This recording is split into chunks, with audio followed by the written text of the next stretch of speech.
Just trying to get everybody set up. That light right there, you know. Patrick Moynihan is entitled The Negro Family, aka The Negro Problem. Patrick Moynihan, he wrote this social science report for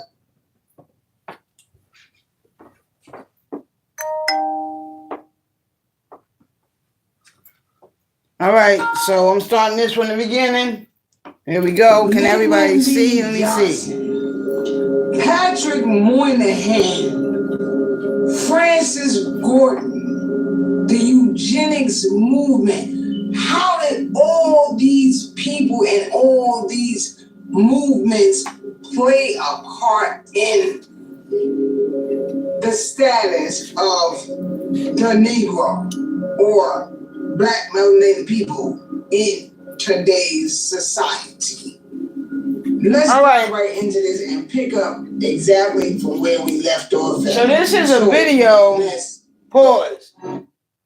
So this is a video, right, that I did a little while ago. And this is a video on this truth behind how and what role did Martin Luther King Jr. and Lyndon B. Johnson, LBJ, play in blacks becoming Democrats. Okay? Because there's this argument going on, and my goal is to try and put the kibosh on a lot of the arguments that are going on amongst mainly so-called black people, melanated people, because we seem to always be the only ones to get all caught up in this rigmarole, the BS. Like, we just can't seem to keep our nose clean, right? Even when it's not really involving us and it's not our fight, not our argument, we got to find a way to, if we're not thrusted into it by them, we put ourselves in it. And now we got this argument going on between Republicans and Democrats. But you know what? Let me step up here for a moment, because I want y'all to realize something. Anybody there, I don't see nobody in the building right now. Okay, yeah, so I'm gonna just wait a minute. Well, Facebook, I don't know what's gonna happen with y'all, because I didn't even tag nobody. Let me tag somebody over here on the Facebook, okay? Because I probably should have tagged somebody, right? At least somebody, right? At least one somebody. Let me see. Okay, let's do a little something right now.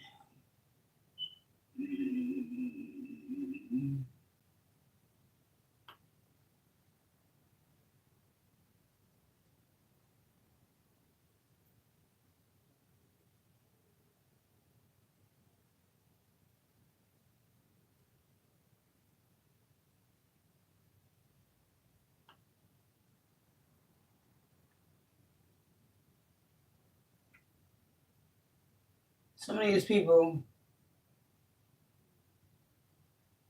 See, the thing with Facebook is that I think that during this time of the day, most of my Facebook people are at work. I myself do everything from home. So for my YouTube people, just hang tight. I'll be right there with y'all, okay? I'm just trying to tag a couple of people on here so that maybe someone will get the message and decide to come on and show up here. Right? Let's see. Yeah, man, like my sis right there. I ain't seen her in a little while. Like her right there.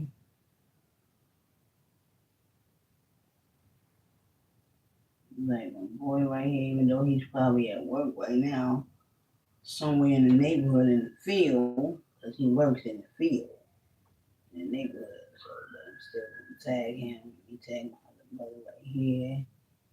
And in the building, and tag my sister right here.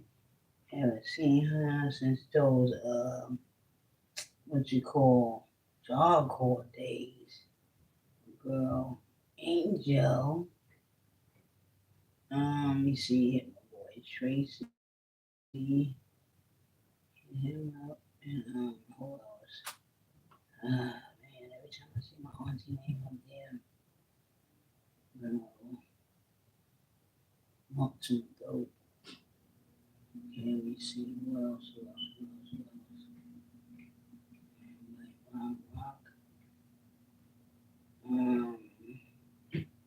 Yeah, that's it. That's all I'm at right now for that. Right? So this is live, yeah. So we live right there. Yeah, that's the best view that I can get y'all. But y'all, right? Let me see. Right there. Try to pull this up a little bit.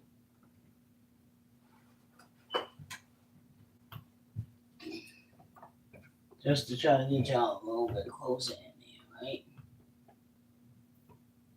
What is that? Oh, I'm looking at the screen like, what's that on the screen? That's the video. Alright, right there.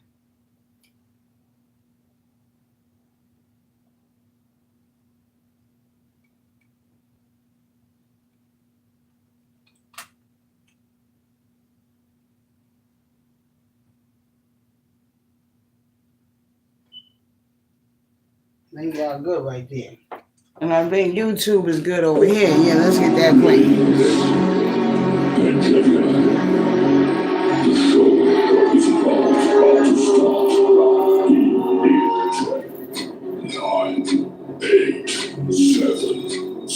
All right, so we exposing what role did Lyndon B. Johnson and Martin Luther King have in black people becoming, so-called black people, becoming Democrats? Because we were not always Democrats. For anyone that does not know that, we did not come out of so-called slavery as Democrats. We came out as Republicans. Republicans. This notorious. So for all those, because the argument, like I started saying before I stepped over there to set up the Facebook, see, there's this big argument going on now. And, oh yeah, I was trying to show y'all something. And there is much literature, right, that suggests that at this time in history. Now, what is history? We know history to correlate to mean his story, right? So, it has been written that at this time in history, his story that is, we would be warring with one another. There would be wars breaking out amongst the races, if you will, right? And so we are seeing these wars breaking out now. They're starting off slow. You know, they're not making a lot of noise right now, which is probably why a lot of people are not taking it so, seriously, because it's not making noise yet. But if you pay close attention, you see the wars are starting to break out. Let's look. Okay, for one, we have now Republicans and Democrats at each other's necks, right? We have black people mad at one another because you got a group of black people over here that feel as though we should stay with the Democrats. We always been Democrats, y'all. What's wrong with y'all? Y'all gonna leave now? We always been Democrats. Where y'all going? This here our home. And then you got those that left and moved over to, I guess, the Republican side now, or just stayed in the middle and said, I don't want to take part on any side. The Democrats seem to be mad at that particular group of so-called black people that have stood up and said, we don't want to be Democrats no more, or the ones that have stood up and said, we don't want to take a part in either side, Democrat or Republican. I just want to be out of it. I just want to be neutral. Just leave me alone. But here's my argument, and then I'm gonna play the video. Here's my argument. Why is anyone mad?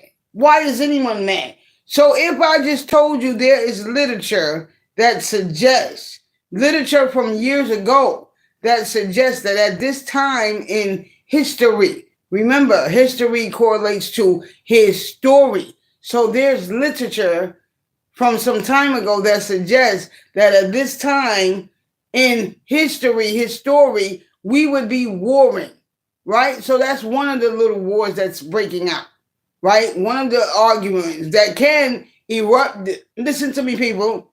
Anybody in the building, I want you to listen up, okay? Do not think for a moment that these little wars right now cannot erupt into something major. I'm telling you. Let me show you, okay? You have literature. You have literature. You have literature, okay? You can't see it because of the light, but you have literature.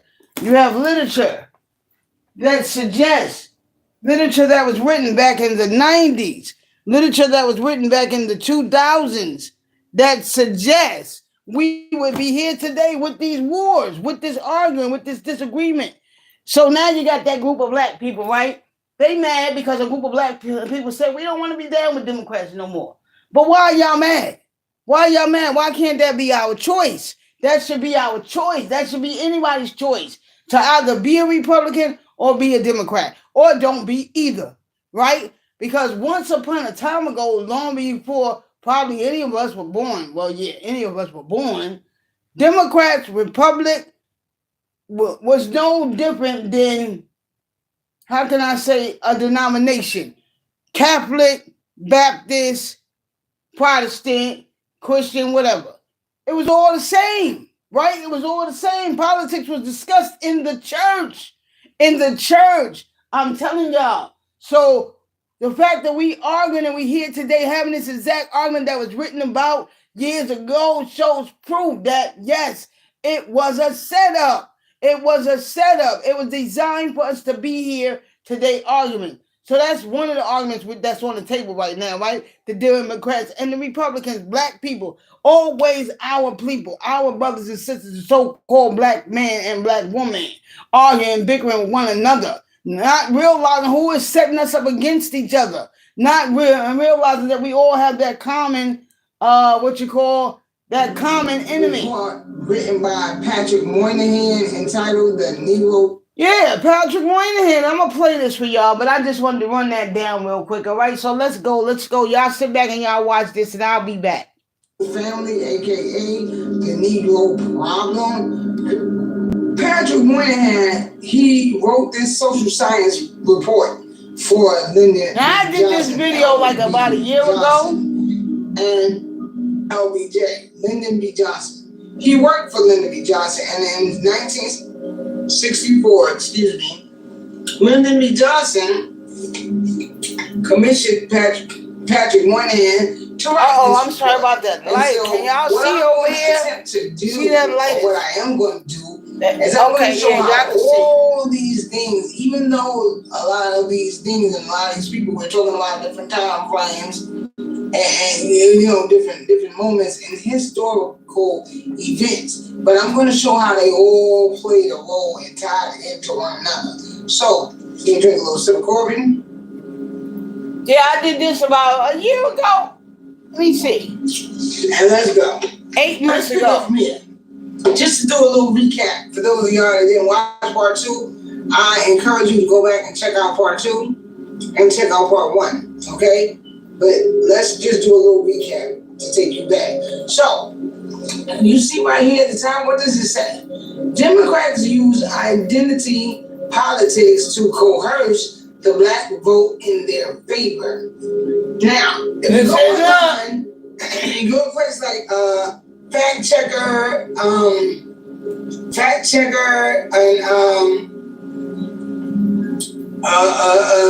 and other sites, they'll try to tell you that Lyndon B. Johnson did not say these things. He never made these statements or derogatory statements towards black people. But listen, that we know, because this is how they all spoke back then.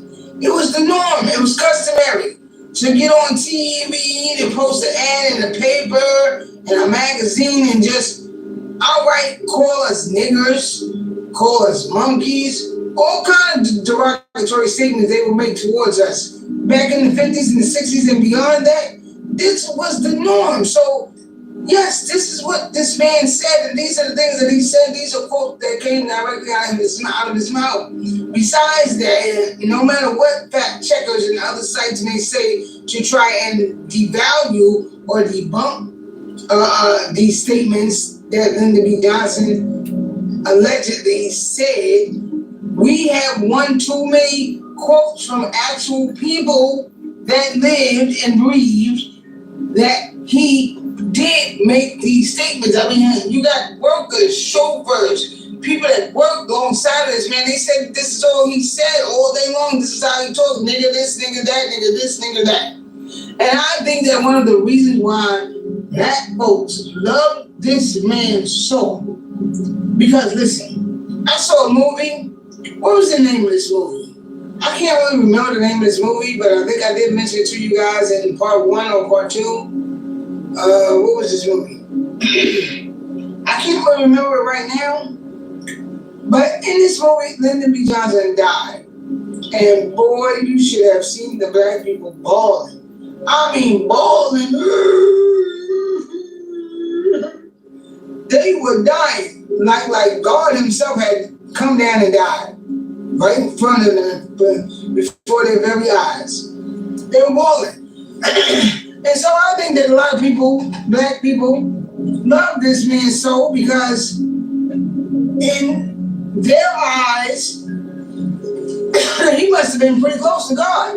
Because so many black people then and today still deem Caucasian people as some type of savior or deity because Jesus, or because they are in the image of Jesus. Think about it. They share the same complexion, same hair texture, in many cases the same eye color. So when you see these one of these Caucasians, you see Jesus. You see God. You see a God. But this was no more than a man. A man. Plain, period, and simple. No more than a man, okay? And because he worked so right hand with mine worked side by side with him, excuse me. Because mine worked side by side with him, and they always made sure. Nobody pulling up on the Facebook. They always were showing us clips of Martin sitting in the White House, sitting in the Oval Office with LBJ, having a discussion about the status of the Negro, the status of black people. What will be the outcome for black people? What will y'all allow black people to have? What rights will you give black people? You hear that? You hear that? Pause. What will y'all allow black people to have? Please listen to me. Anybody that's pulled up in the building right now, let me look right here and see. Okay, I see there's someone in the building. Listen to me, please. Stop allowing them to let you have. Allow you to have. I chose those words carefully because that is what most of us are doing. We are allowing them to not just label us, give us our name, give us our identity. We are allowing them to give us a life. Okay, not breathe you or birth you into the world. Of course, I'm not talking about that. But we're allowing them to give us a life when we give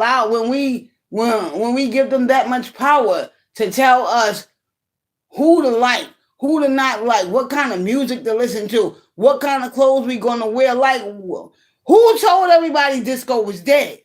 That's been my question for mad years. Like, who was it that first came along and said disco was dead? Because I'm a 70s baby. I still love disco. I'm sorry. I still love disco. I still love Donna Summer. Okay. I still love a lot of those songs from that era, the 80s and the 70s. But for some reason, because someone said disco is dead, everybody ran out and burned and destroyed all their disco album records. And now to this day, all of these things are just considered classics and you barely even hear them anymore. Okay, unless you listen to certain stations, but they're no longer considered popular. They're making all these choices for us. Why won't we make choices for ourselves? Okay, I don't care what, I still play my old school music. Wherever I go, anybody in my neighborhood knows me for only banging out the oldies. Because that's me. Okay, that's what I love. Okay, and I'm not going to change it just because all of a sudden everybody's running around talking about this is the norm. Who made it like that? I didn't get that memo. Did you? So why do we keep going along with these things? Letting them tell us how we gonna be, how we gonna live, you know what I mean? And making all the decisions for us. And they made sure that we always saw images of Martin and LBJ. So black people got under the influence that because he was responsible for making the landmark decision for the Civil Rights Act of 1964 by signing it into law, people automatically said, oh, this man is a god, this man is, he's beautiful. This beautiful, beautiful man. And when he died, people boo-hooed and boo-hooed and boo-hooed. Why?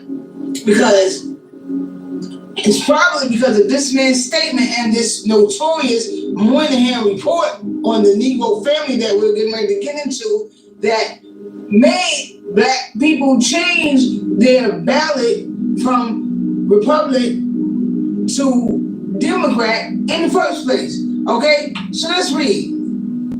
As Democrat President Lyndon Johnson was reported, this is supposed to be reported, to have said about the Civil Rights Act, I'll have them niggas, this is niggas, you know what it is, I'll have them niggas voting Democrat for 200 years. The Democratic Party prospers on the votes of the very people it has spent much of its history oppressing. Boom, do y'all hear that? The Democratic Party prospers on the votes of the very people it has spent much of its history oppressing. Hello, somebody. And where my Facebook people at? They not running with me today. All right, well, we got a couple of people in the building over here on YouTube. I see they keep jumping in and out. But anyway, yeah, because this argument that's going on right now today between Republicans and Democrats, the Democrats mad at the so-called black people that left and went over to the Republican side or just said, I don't want no side. Now all the so-called black Democrat people are mad. What are y'all mad about? Like, don't y'all know anything about historical events? Don't y'all know that this was a setup from the get-up? You see it right there on the screen? The Democratic Party prospers on the votes of the very people it has spent much of its history oppressing. Think about it. Listen, I am a melanated woman. I am from the hood of Brooklyn, New York. Okay, and I live in the hood now. It wasn't my choice when I left New York some years ago, but I wound up over here in the hood. Okay, because I let somebody else help me find this place. But anyway, yeah, this is the hood. It wasn't like this when I came here. It was actually nice. Or decent, rather. But anyway, that's not the point. The point I'm making is that I know for a fact that nothing has ever changed in all the years I was voting Democrat. All the years I was voting Democrat, my streets were still fucked up, cracked up, bumped up, lumped up. You could walk down the street and just break your neck. In most brown and black and brown neighborhoods, we find this to be true. Our streets are tore up. I'm not going to say that's because of us. Yes, a lot of the destruction we do. We graffiti our own walls. We piss up our own alleyways. We do these things and deface our own communities, our own neighborhoods, which is why our neighborhoods have been reduced to hoods. That is why I keep saying there must be something wrong with us. We can keep saying ain't nothing wrong with me, ain't nothing wrong with me. But when you look at the behavior and the movement of a lot of so-called black people, there has to be something psychologically wrong. Because of the things that we're doing, it doesn't make sense. That's like being in your own home. That's like me being in my house right now and me going over here in this corner and squatting and taking a pee. This is my house. Why would I do that in my house? Right? But that's what it's like, you know, what we're doing when we deface where we live, the neighborhoods and the communities that we do have, right? So the point that I'm making is this, and I'm going to get back to this movie. The point that I'm making is this: as a melanated woman, as a so-called black woman myself, I've been voting Democrat pretty much since I could vote. And that was at what, 18, right? 18 is when we get the right to vote. So I've been voting Democrat pretty much all that time, and I've been living in the hood, right? And watching my hoods remain hoods. Not always because my brothers and my sisters are doing it, destroying the hood, but because they not sending nobody over here to fix things up when things fall down. Huh? They're not sending nobody over here to fix things up, pick things up, put things down. They're not sending nobody over here to do that. So when we get these cracks and these bumps and these lumps all in our street, all on our sidewalks, and the potholes and things like that, who comes? You know how long it takes for somebody to come along and fix it? The schools, our children. Listen, I was reading from the same books that my mama and them read from when I was a little girl in elementary school. I'm not lying. See Dick Run, CJ Run, whatever that stuff was, Petra Pail of Water, all of that. Yes, it had dates in the back of those books. I remember. It's probably different now, I'm sure. I hope. But I remember there were dates in the back of those books, on pages of those books from 1950 something. Somebody's name. Mary Sue or Mary whatever went here. Huh? 1955 and I'm in 1970 something. Classroom. And I'm reading a book that somebody had from 1950 something. And I'm quite sure the students now today are reading books that maybe one of us had. So nothing was changing when we was staying with the Democrats. That's why a lot of us decided to get up and move over to the Republicans, because we figured we was going back home.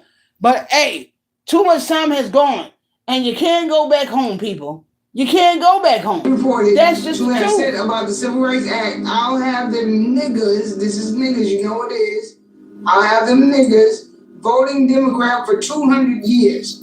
The Democratic Party prospers on the votes of the very people it has spent much of its history oppressing. Wow, now that says the Democratic Party prospers on the votes of the very people it has spent.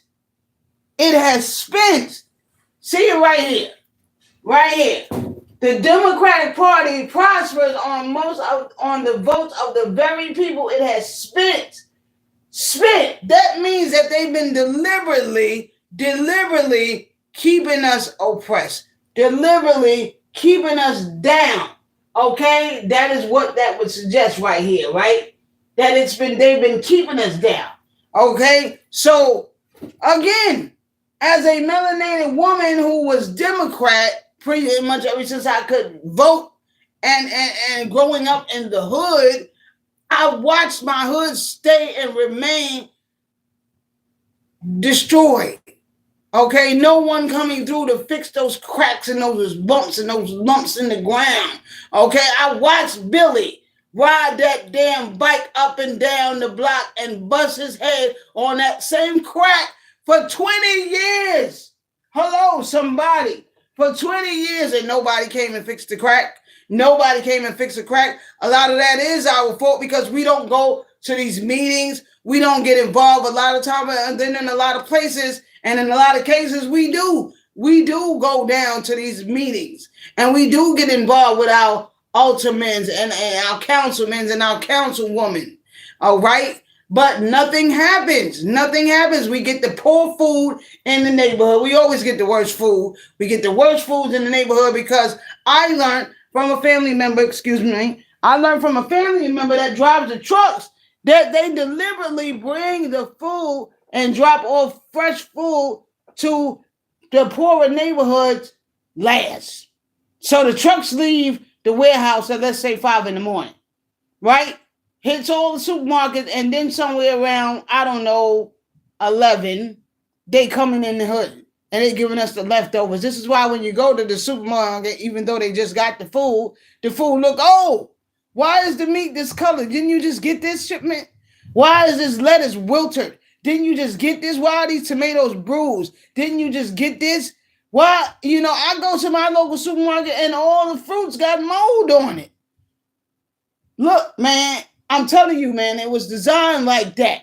That's why so many black people said, I'm done with it and left. But now look what we getting. Look what we getting. Look what we getting. So I say, where can we go and be safe? Where? Huh? Where? Either side, I don't know. But we need to figure out, how did we become Democrats in the first place? Check. Democrats falsely claim that the Republican Party is the villain when in reality it's the failed policies of the Democratic Party that have kept blacks down. Check. I tell y'all time and time again, and I got another PowerPoint presentation that I put together. I'm adding some more things, and we will be going over that in the next video or so. But this right here, Democrats falsely claim that the Republican Party is the villain, when in reality it's the failed policies of the Democratic Party that have kept blacks down. Think about it. This is probably why our black people are finally starting to wake up out of their stupor and their lethargy, because you're finally coming to see. You're finally coming to see, because this is the time for us to awaken, and it's happening all over the diaspora, all over the world. You see black people, melanated people, Aborigine, Neji, indigenous people waking up, lifting the veil. The veil is being lifted, and now we are coming to realize that, wait a minute, I've been voting for these people all these years, and look at my neighborhood. My neighborhood still look like shit. My neighborhood still smell like shit. Even though a lot of times it I just said that. Didn't I just say that? I gotta say y'all. And I said it right there. I gotta start taking myself out of these equations. Because one thing I frown upon and I'm constantly getting together with my neighbors about is cleaning up our neighborhoods. Cleaning up our neighborhoods and cleaning up behind ourselves. Stop living amongst filth. Stop living in trash. Stop even sitting around it. If it's trashy where you at, and you outside, you on your porch, you on your stoop, wherever you at, on your block, and you see it's trashy, take the initiative to clean up, pick up behind yourselves. We were taught these things from little children. You understand what I'm saying? But getting off of that, look around the black neighborhood. Look around. Most melanated neighborhoods, communities. Look around. It's trashy. No one comes through to make sure that our lights, street lights, are working properly. That we don't have cracks and bumps and all kind of dings and. Didn't I just say that? Dings in the ground. I just said that. But going back to what I said just a moment ago right here, we need to start taking more of an initiative and more of a part in beautifying where we live. Now, this goes out to anyone that may live in a neighborhood that you may feel as though my neighborhood is always trashy. This is where we, the people, the members of that neighborhood community, okay, we need to take part. We need to take part. Now, I'm out here in Delaware, and unfortunately, I'm over here in Wilmington, and I'm not going to say unfortunately. Let me not say it like that, right? But yes, I'm in Wilmington, and where I'm at, to me, it's more of a hood than when I was in Brooklyn, New York all my life. I'm serious. Like, I've never seen it so trashy. But again, going back to what I'm saying, like, when are we going to take initiative? Why do we just decide to sit there and squalor and just sit there and squalor and trash when we sitting outside on our stoops and hanging out on our blocks? You see it's trashy, pick up the trash. Get a broom or something and clean up the neighborhood, clean up the block. And our babies run through this trash, man. I be seeing the brothers and the sisters with their children outside, okay? And the block is filthy. But the children just running up and down, mama, daddy out there, just talking, not paying no mind. And the whole block filthy. And your baby running up and down through this trash. This is the psychosis.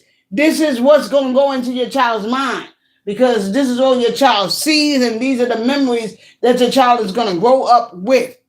The memories of growing up in a trash community, a trash neighborhood, watching their own people sitting around this trash, but doing nothing about it. So what in turn happens with that little boy or that little girl? They grow up and now they're comfortable with sitting around trash. So what is the problem? Why can't we get up? And I don't get it, because I'm a 70s baby. I'm from Big Mama's house. I'll tell y'all that all the time. And one of the things my Big Mama always said to me and my siblings or my cousins, when you walk by something and you see it on the floor, pick it up. I know most of us heard that growing up. Because the first thing a little child says is, I didn't put that there. And what's your big mama or your mama would say? It don't matter who put it there. This your house, ain't it? Pick it up. Pick it up. So when did we forget these values? When did we forget that? Who made us forget all these things that was passed down to us from Big Mama and them? That we now sitting in trash comfortably. Well, I just told you, it starts with us on the block, and the block trashy, and our kids running through it. Those children watching us sitting around doing nothing about it grow up to be comfortable sitting around trash themselves. It's a repeating, never-ending cycle. But when do we stop it? It cause you to fall, break your neck, crack your head wide open while you're just walking down the street. You understand what I'm saying? So, what have y'all done? Look at our schools, look at the jobs, look at the cost of living. I mean, so many things. What has changed? What has changed? So, all of this is definitely check. Big check. Okay, now let's read right here.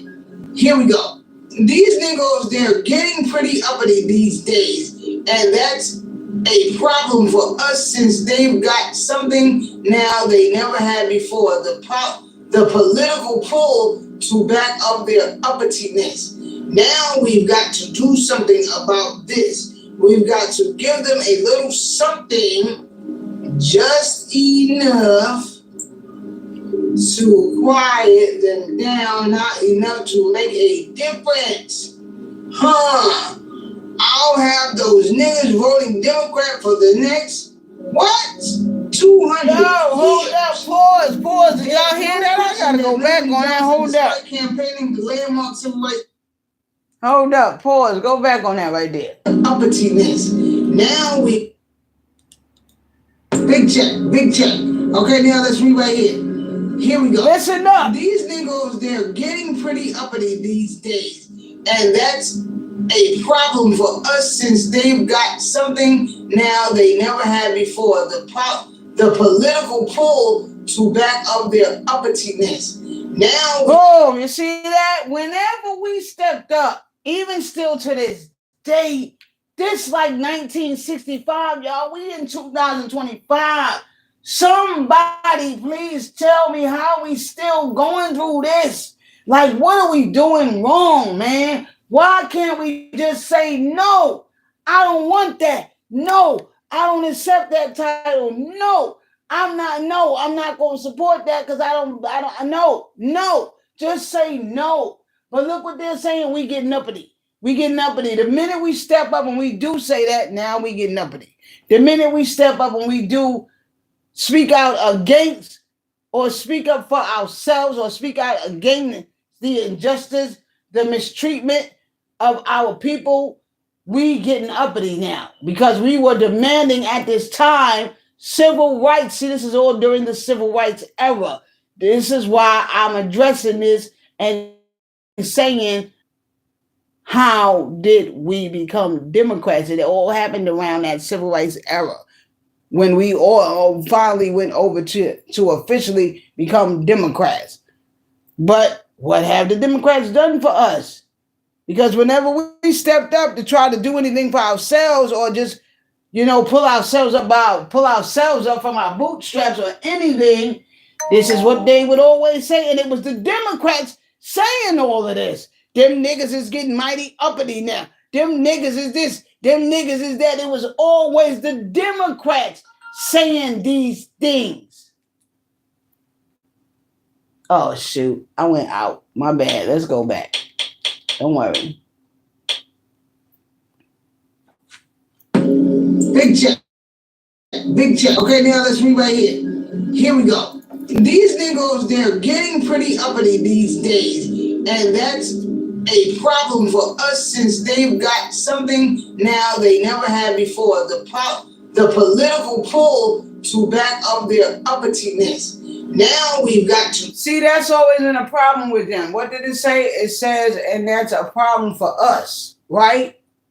The fact, the idea of us getting a foot in the door and gaining some leverage and gaining some momentum, some power, that has always been a threat to them.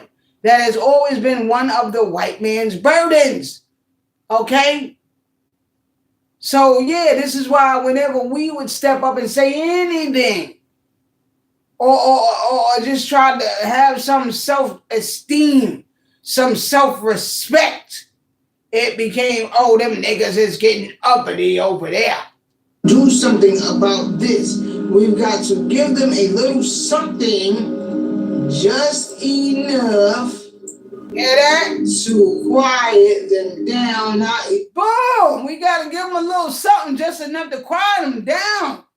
But not enough to make a difference. To make a difference. Who said that? Who said that? Let me step right here to the front for a minute. Who said that? Right here. Who said that? See the initials? LBJ. This is a direct quote from LBJ. These Negroes, they're getting pretty uppity these days, and that's a problem for us since they've got something now they never had before, the political pull to back up their uppityness. So the more of us, this is why they got to do things like ensure the fact that as we do get into politics and we do start to, show up in different areas of politics and government, they have to make sure that they keep us under wraps. They have to make, like look at Jesse now. Jesse, I ain't no fan of old Jesse, but didn't they make old Jesse sit down and shut up?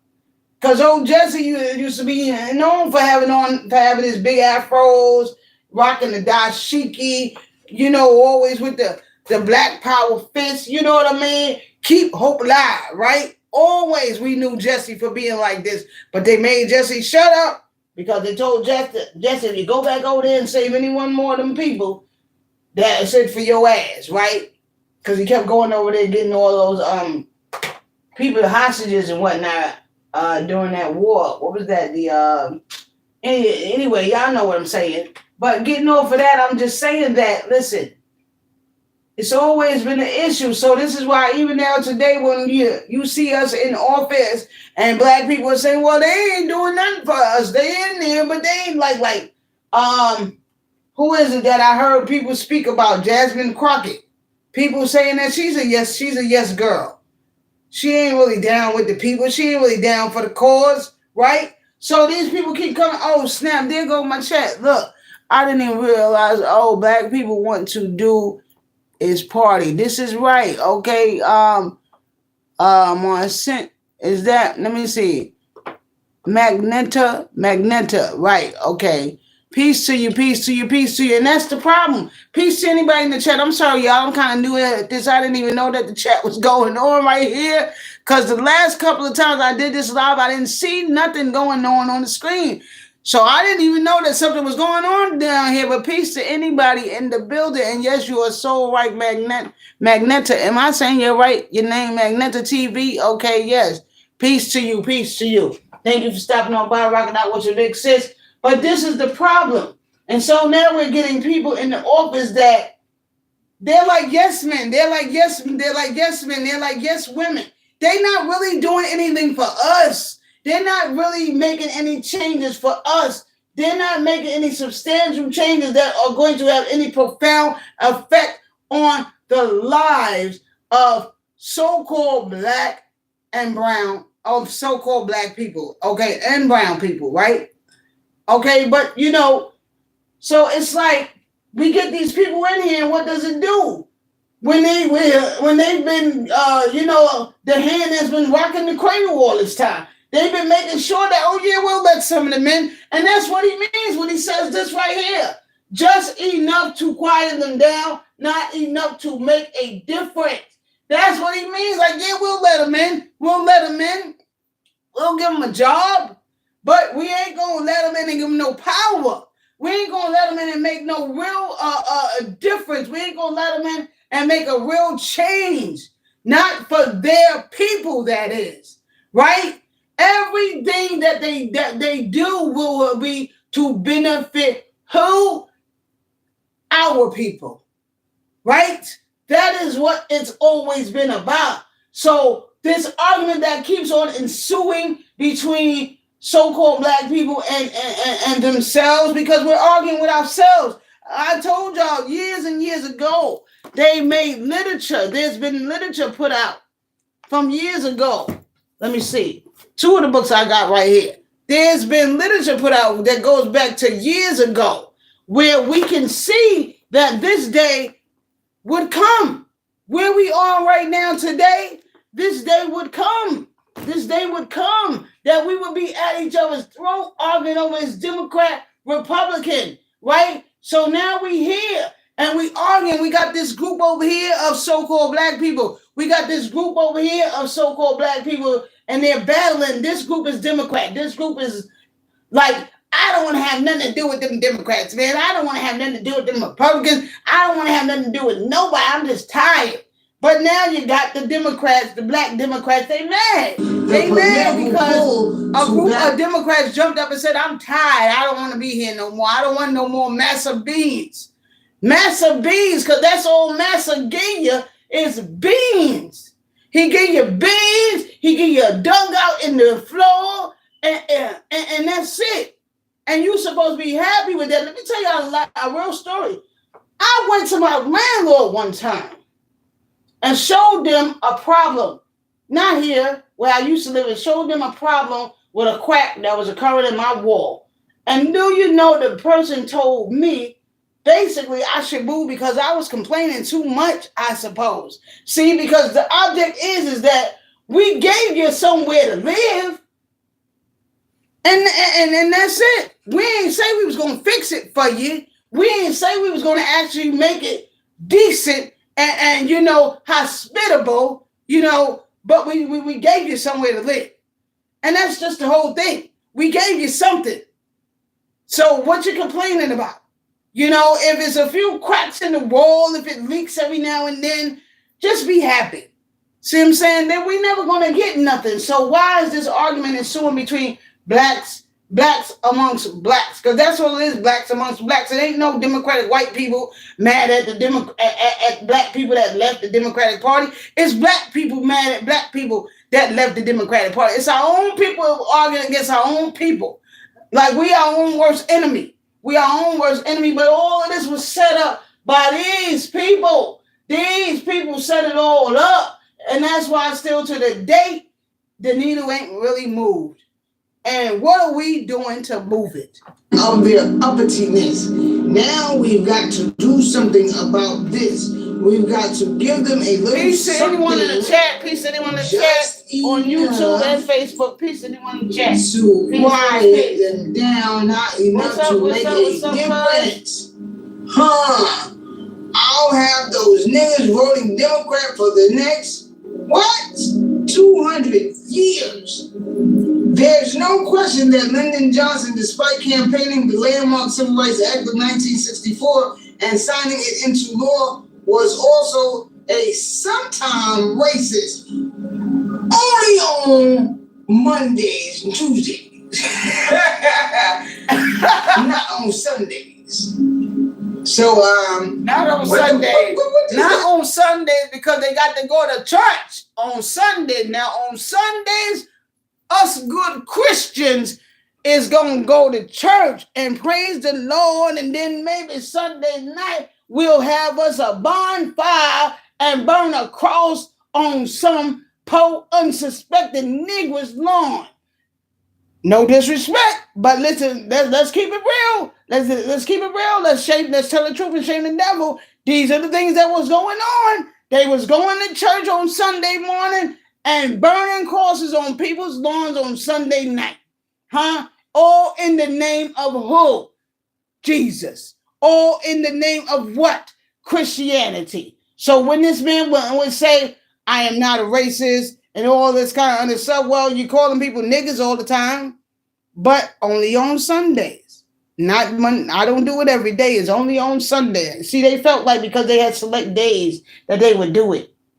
It was okay, right? That's why they would always say things like, you know, little things like, I've always been good to you people. I've always helped the Negro. Come on, man. Helping us by degrading us every single chance you got. Helping us by ensuring that we would stay as subordinates in this nation. Helping us by ensuring that we would always, that a certain large percentage of us would always stay and remain poor.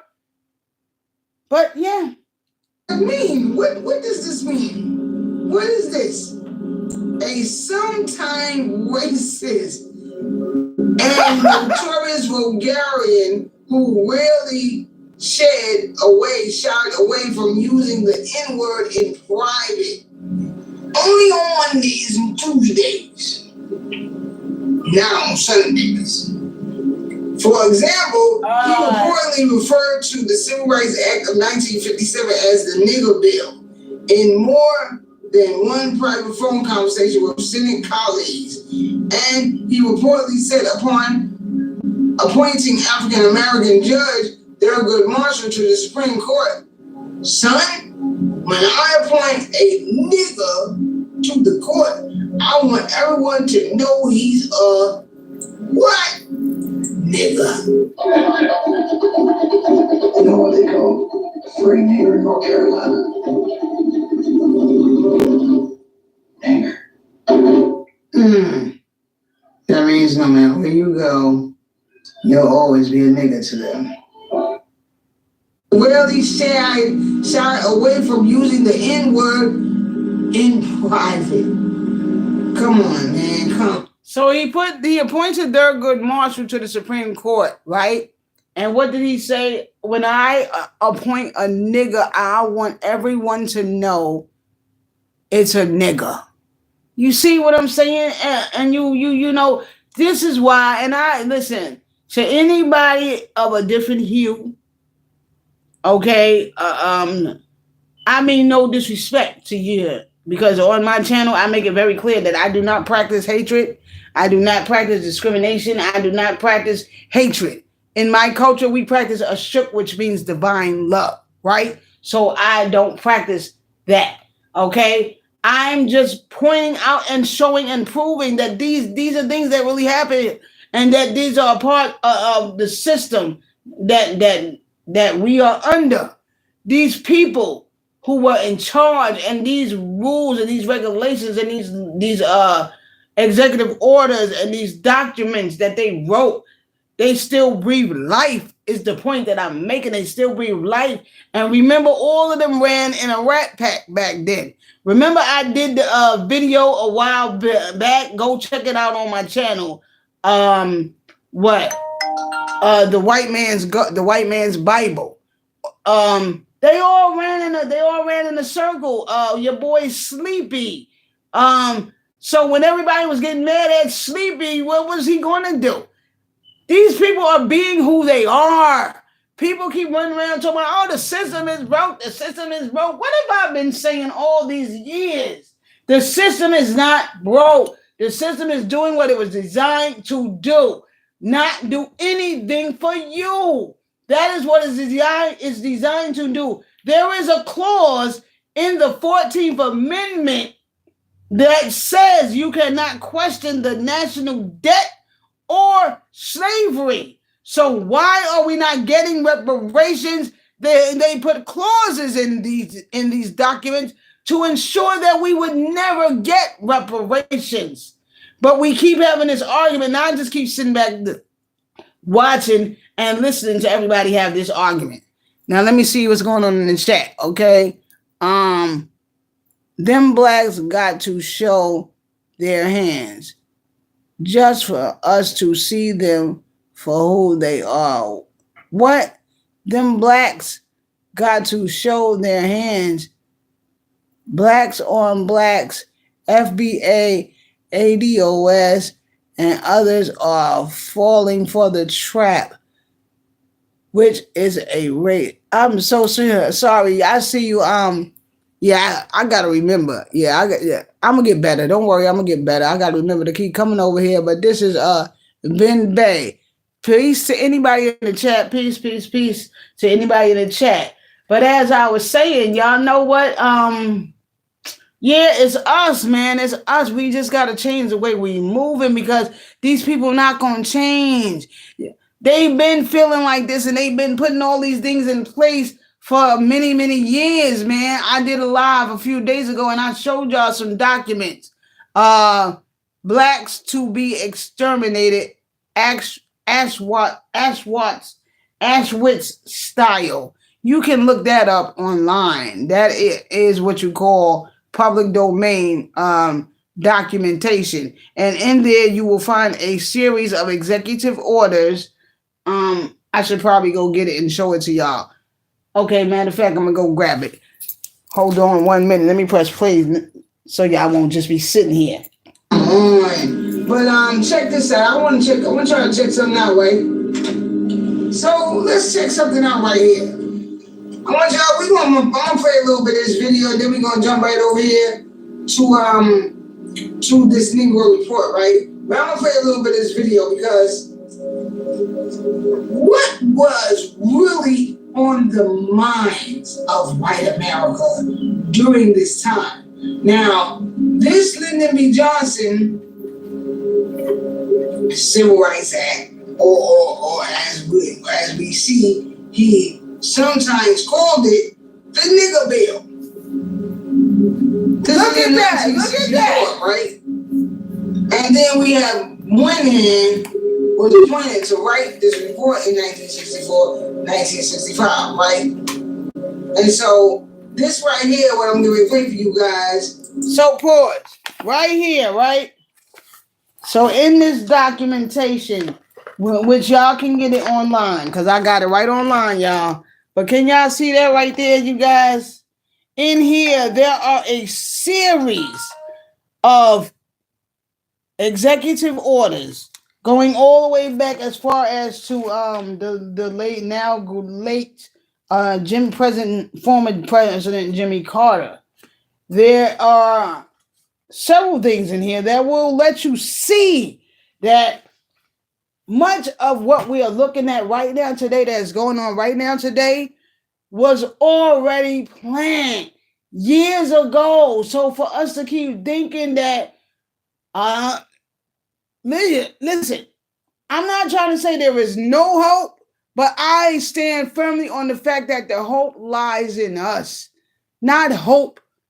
The change, fuck a hope, okay? Fuck a hope, fuck a wish. Let's make it happen. Let's stop hoping and let's stop wishing. Okay, that's number one. But these people have been putting these things in plan for a long, long time. And now they're trying to bring it all into what you call fruition, right? Fruition, right? And so that's what we're looking at, you know? And this man called the Civil Rights Act the nigger bill. The nigger bill. But that's what we was fighting for, a Civil Rights Act. That's what we was fighting for, to sit at their lunch counter. Because I got to eat my sandwich at their counter. right? Because I got to get my ice from over there because Mr. Bill ice is colder, right? And we still act like this in a lot of cases. We still behave like this in a lot of cases, okay? Not realizing that that's never going to change. A lot of them are never going to change. And when I say them, I'm speaking about those in power. I'm speaking about a certain bloodline. I'm speaking about the people under the stairs, okay? As I refer to them as, okay? So I'm not speaking about Becky up the block. I'm not speaking about Bob down the street. If you live anywhere around me, you in the same boat. I'm not talking about you, okay?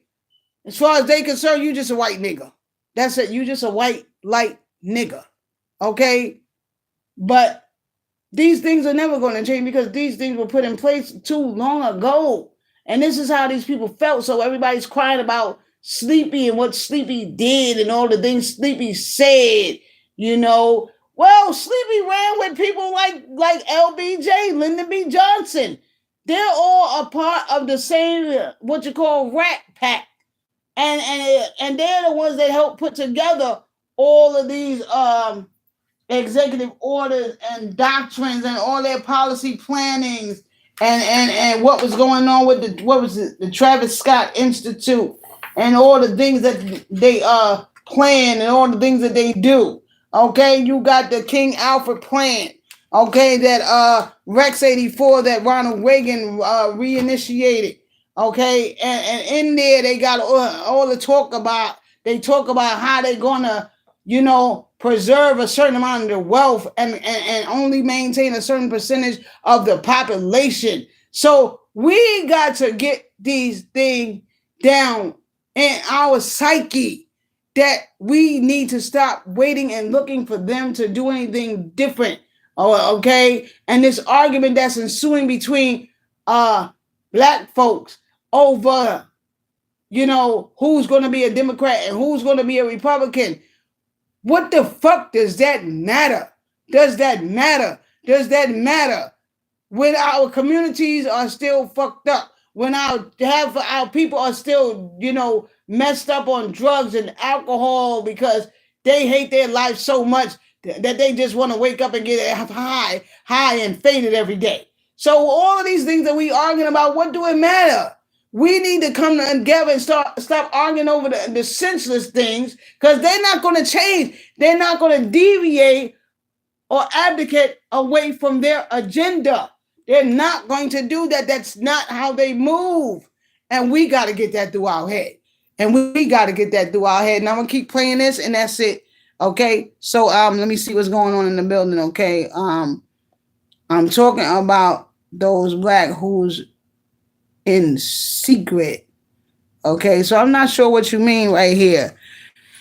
Magneta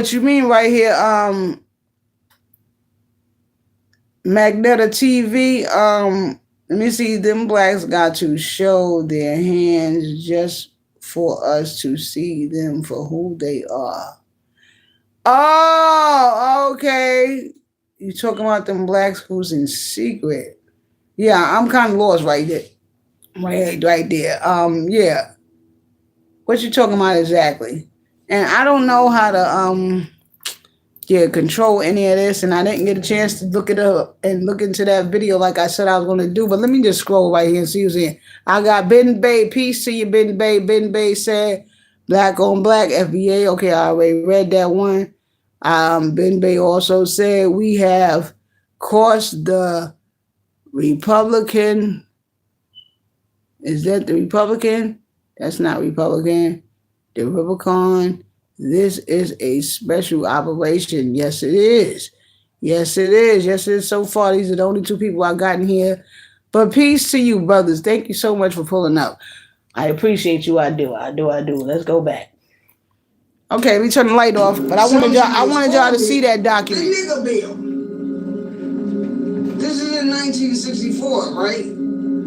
And then we have Moynihan was a plan to write this report in 1964, 1965, right? And so this right here, what I'm going to play for you guys, is called The New Negro. This is a very old, rare clip, so you will hear some crackling and some popping. and see a little bit of, fuzziness going on.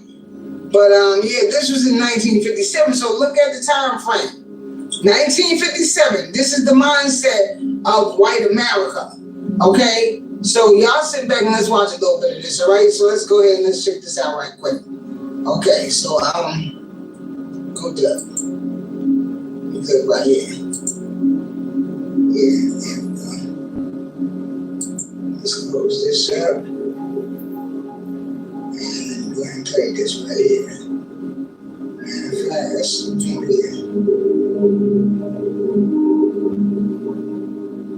Now, I'm not playing this whole video right here. I just really play a little snippet and speak upon it. I was trying not to keep this video too long because it did already go into 50 minutes. So I was trying to truncate the video. So I'm only playing a snippet right here.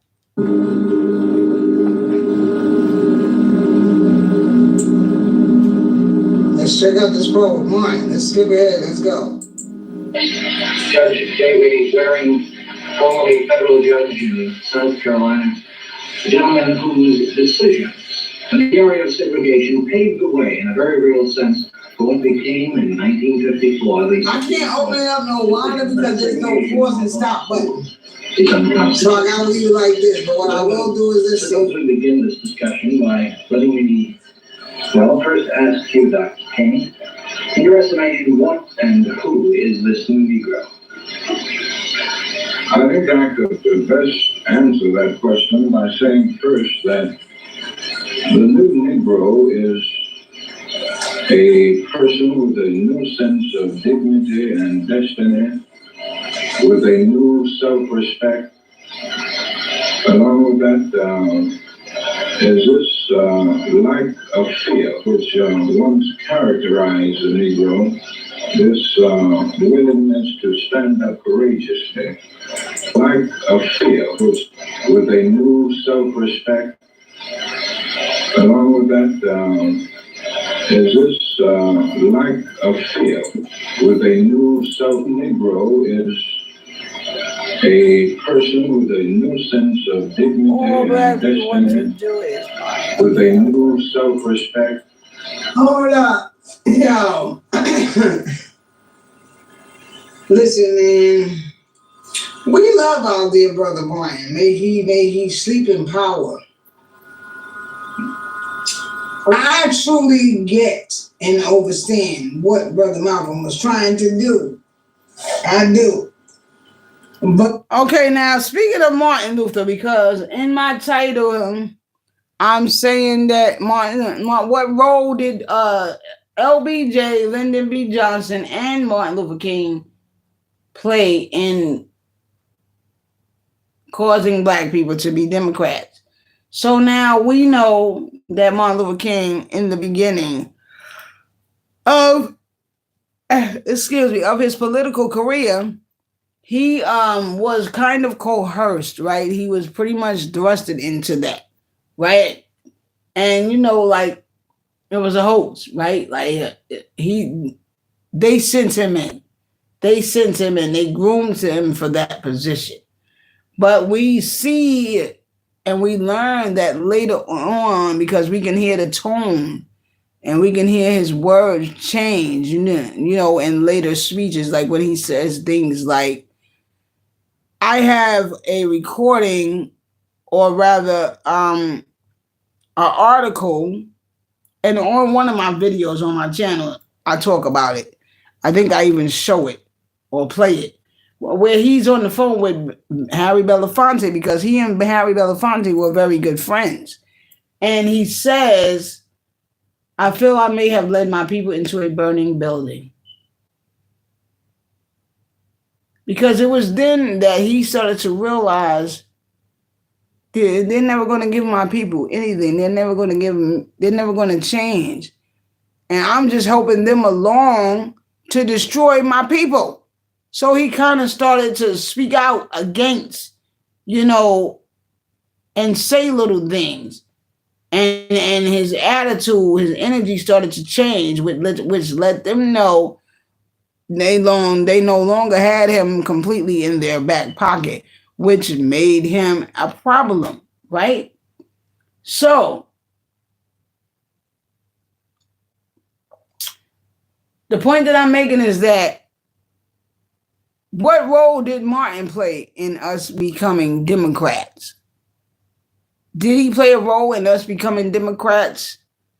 Well, I guess you could say so, because you kept telling us to put our faith in these people. These people like Lyndon B. Johnson, LBJ. You kept telling us to put our faith in their system. You kept telling us to put our faith in them, when they finally allowed little so-called black boys and girls to go to school with so-called white boys and girls, which still to this day, I don't see why black people made such a hoopla about that. I just really don't. I don't see why everybody made such a, fuss about that. Blacks and whites having to go to school together. Why? Why was it such a necessary that we had to go to school together? I don't know, because education is something that you don't even need to be in school to get an education. Okay, but that's just how they designed it to be. Okay, but it also is a way where we can educate a large number of people at one time, right?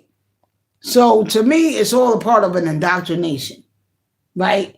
But of course, again, along with all the many things so-called black people felt as though they needed to have and had to have, we have to have these things. We have to sit at the lunch counter, and I got to eat my sandwich at that lunch counter.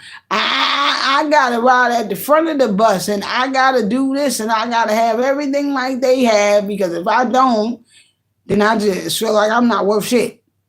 And I do believe and feel as though that is truly the way many so-called black people still will feel, even to this date. You feel as though you're not shit if you don't have everything that if you don't have everything that they have. You feel as though you're not shit, right? Why? Why do you feel like that? Why do you feel like that? Who in your life, and I'm speaking in real time, because right now, today in 2025, there should be no black people that feel like that. So-called black people that feel like that. And why do I say that? Because we have too much opportunity now. We have been allotted too much chance to get all those things on our own now. Too many doors have been opened for us. Many doors which we opened and paved the way for ourselves as so-called black people, right? Yo.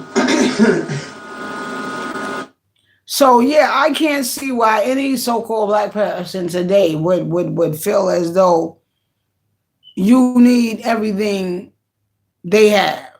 And again, when I say they, I'm not speaking. First of all, you need to understand and understand something.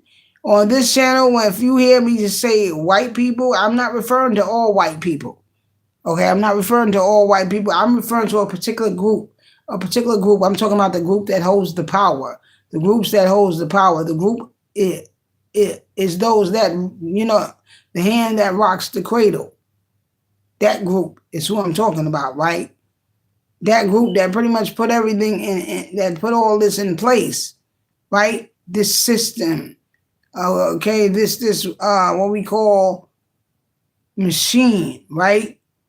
So in this day and age, I can't see why any melanated person would want to, or does or should feel like they have to have everything they have.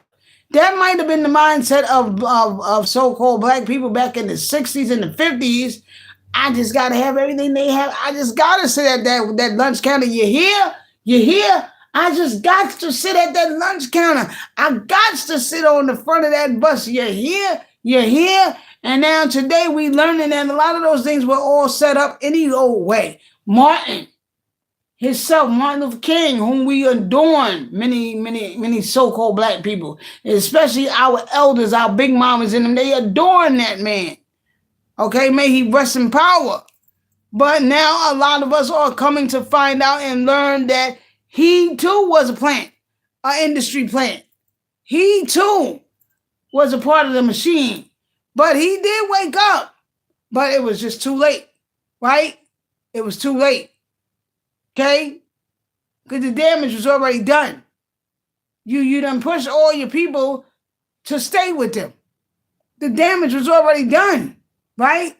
And we keep getting people in here like that. We keep getting people in here like that. That's doing us no good.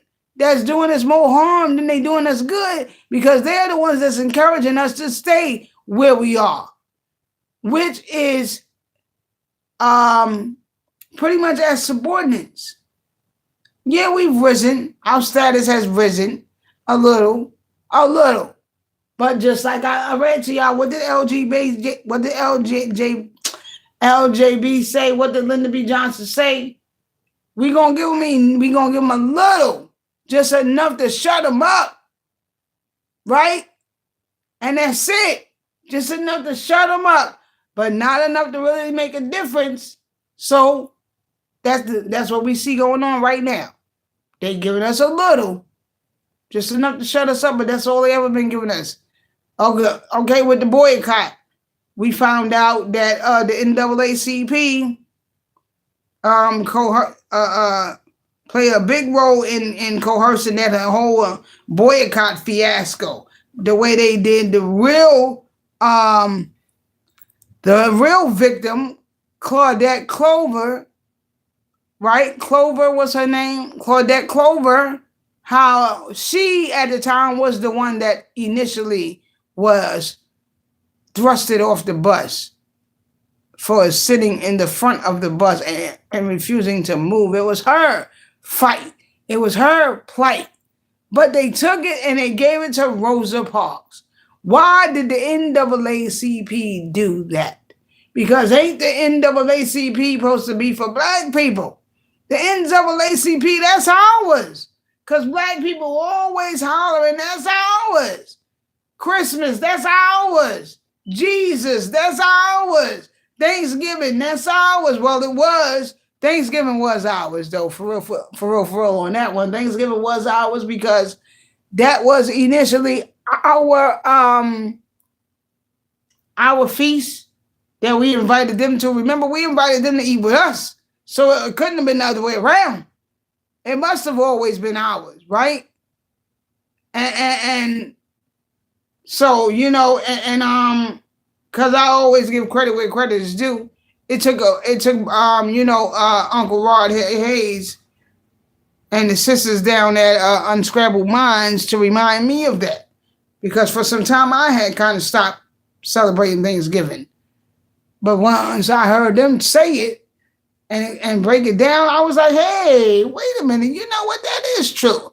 So in that perspective, we don't need to cross off all holy days, right? But we do need to start creating more of our own, right? Because they might have been ours in the very beginning, but once they came and they got in on it and they took it and they salted it, it was no longer ours. At least it wasn't our version anymore. You see what I'm saying?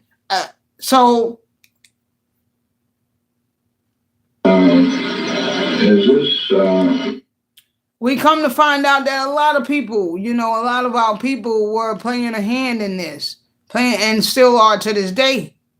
He told you there, that was a direct quote from LBJ. We got to give them enough to shut them up, quiet them down, satisfy them, but we ain't going to give them too much, not enough to make a difference. So they let us ride the front of the bus finally, right? After all of that, after this whole fiasco of a boycott, right? They let us finally ride the front of the bus, and black people were elated. Yay! We won. See? They gave us what we want. Yay, we won. They gave us what we want. Yay, we won. That's what black people started running around saying, right? But the truth of the matter is that it wasn't for us. Again, it was more beneficial for them. And what does it matter? Because listen, I'm from New York City. I keep telling y'all that I'm from Brooklyn, New York. Don't you know out in New York, you get on the bus be looking mad packed when it pull up. And then you get on, and everybody jam-packed in the front of the bus like this. Like sardines, y'all. Everybody all squished in the front of the bus. But you look to the back, and all this room is in the back of the bus because psychologically, so-called black people are still bearing the scars of that. My college professor used to always use things like that as examples to show that we still bury the scars. And if you read Joy Degree talks about postpartum slavery. Postpartum slavery, something like that. But it talks about how we still bear the scars. Because let's not forget, the slave trade might have been told to us in reverse, but we were being held right here by these folks at one point in time in history, if you will, right? For lack of having another word, I'll say history. But yeah, so that's all I'm trying to say. Okay, but we see that that's what was happening, that's what was happening. It was always more beneficial to them. It was never for us. So our people were running around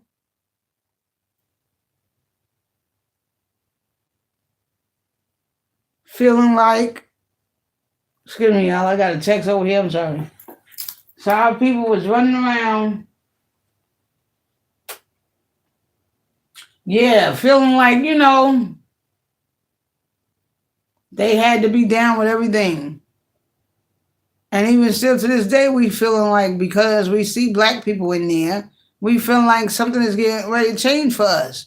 It's getting ready to get better. And if we just boycott, and if we just don't buy nothing, and we just do this, and yes, we see things happening.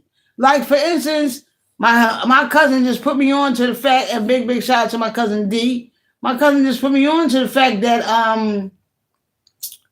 and I'm still talking because somebody else might jump in the building. But my cousin just put me on to the fact that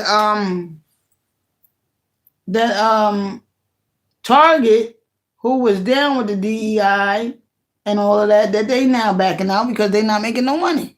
Right? People not going down there, people not shopping down there. So yes, we do have power. I've been saying this for the longest. We got power. We got buying power. Okay, so Target is getting ready to pull out, right? Target is getting ready to pull out of that whole thing that the president set up, right? Because they're seeing that it's not, nobody's going to go for it. Nobody's spending any money. They're losing their money. They're being hurt by it. And a lot of businesses are going to start to do that. If we stand, listen, I keep saying we because in spirit, I'm with you. But until I see the needle move, I'm going to keep saying it. I don't see the sense. I don't have faith in things like this because if they do anything, it's always in their favor. It's never really in our favor. Y'all feel like by boycotting and doing all these things, it's going to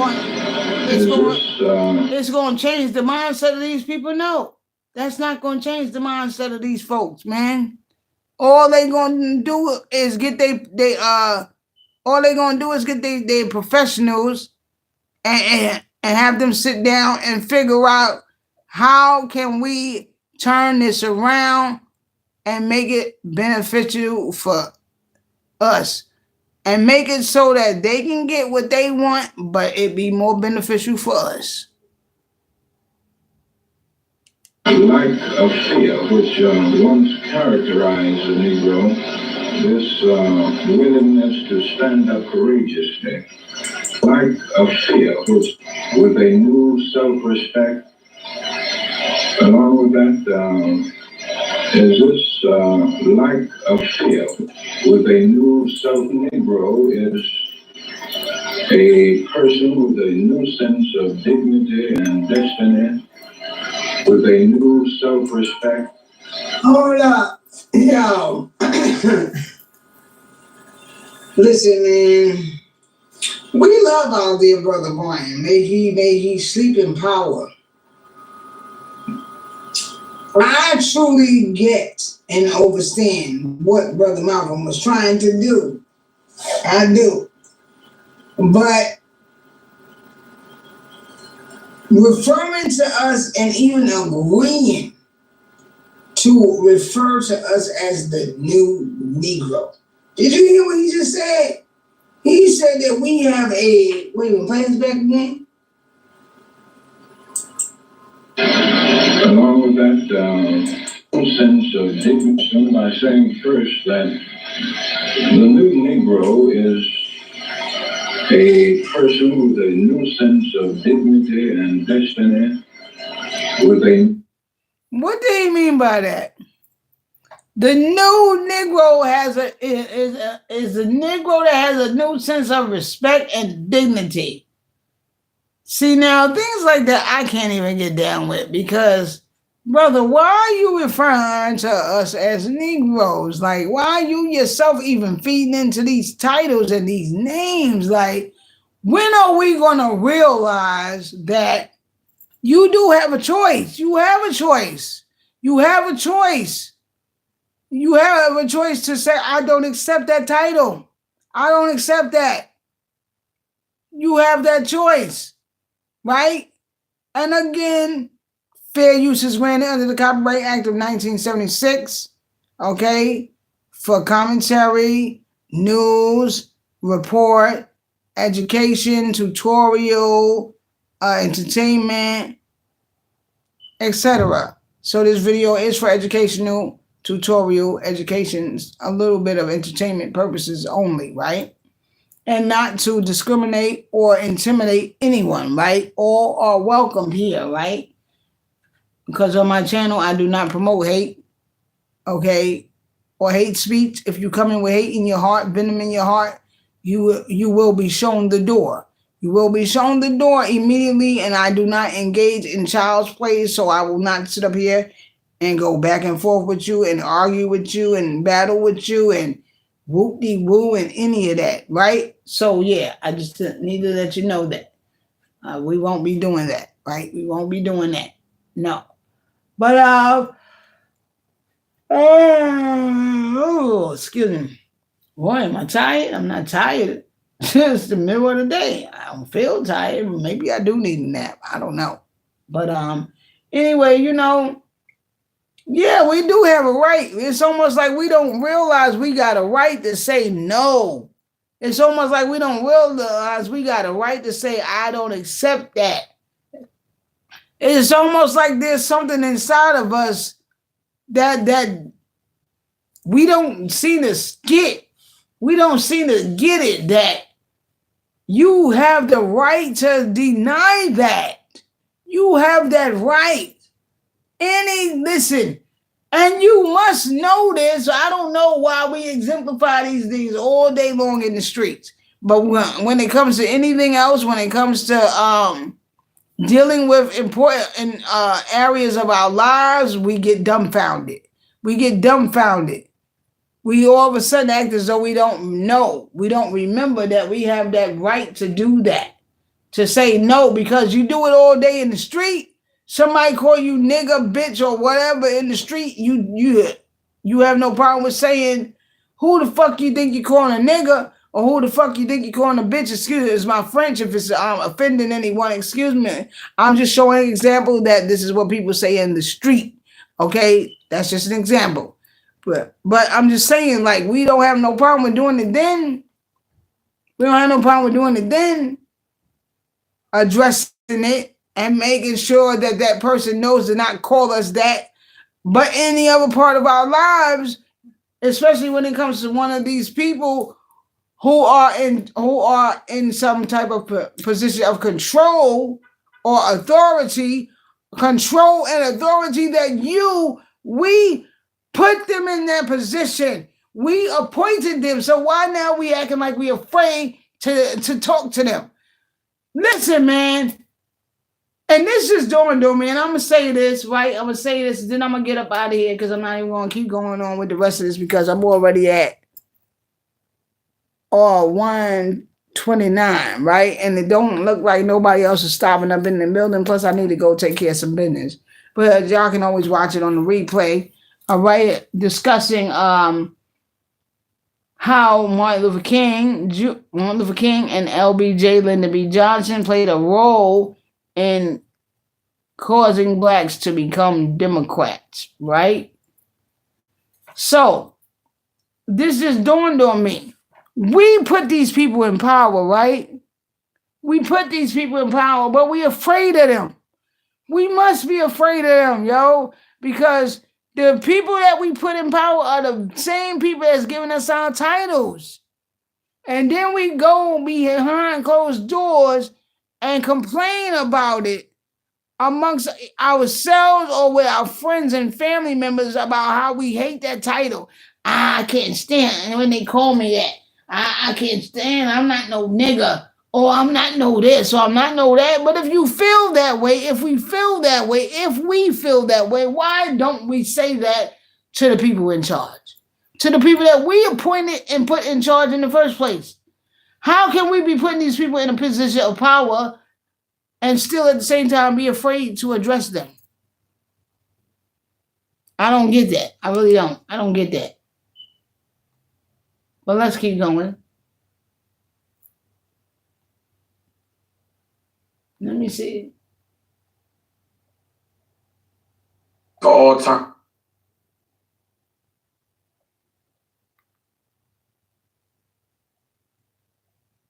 They. Now that's when you gotta go to the Blue Bible. Shouts out to Crumb TV. Crumb TV, I see he live right now. Yeah, he live right now. Here we go, right here. Hey, wait, play this back again? Along with that, Yeah, so again, what does that, what do he mean when he says that, right? Right here. First, that the new Negro is a person with a new sense of dignity and destiny, with a new self-respect. See, this is what I can't get with y'all. I can't get with this. I can't get with these terminology. Yeah, I can't get with these terminology. I can't get with these titles and whatnot. You know, the new Negro. What? What do you mean the new Negro? What was the new Negro? Was the new Negro the Negro that was now going to listen?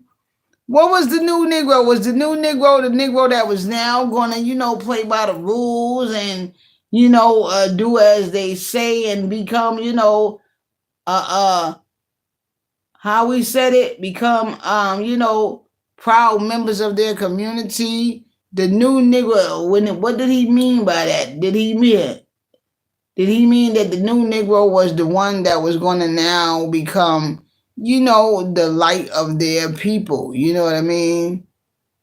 The shining example of their people, and become outstanding citizens, to be upheld in their community as outstanding citizens. And it sounds to me like he was trying to say that, right?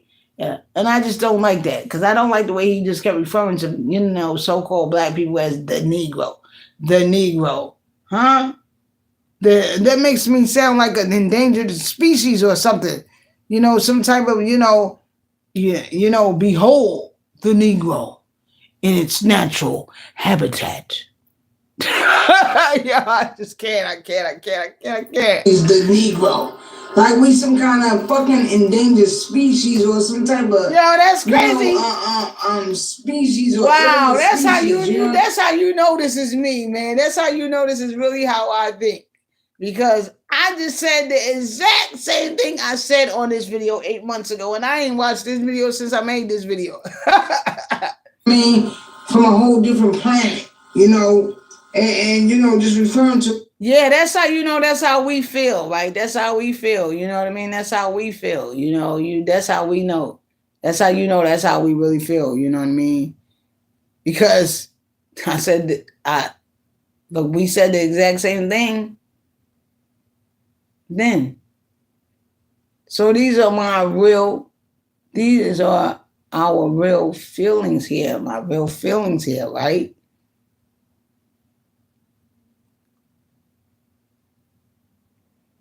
Why am I switching up, going back and forth between I and we and our? You know that's all dealing with legal, technicalities. But hey, listen, I'm not even gonna get all into that right now because this is just a video that I'm doing, right? So yeah, those are my feelings right there, as you can see, because I just said the same thing that I said on this video 8 months ago.